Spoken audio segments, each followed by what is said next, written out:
Assalamu alaikum wa rahmatullahi wa barakatuhu and Juma Mubarak to all of you.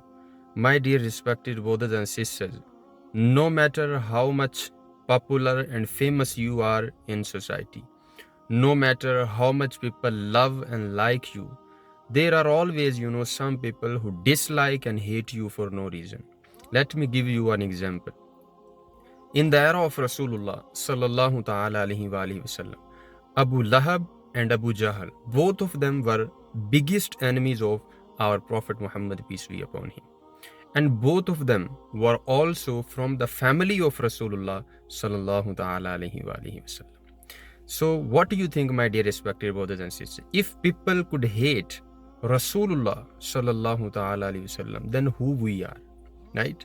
And if somebody hate you, dislike you for no reason, don't need to be worried. This is not something new that happening with you. This is something which coming from the era of Rasulullah sallallahu ta'ala alayhi wa alihi wasallam.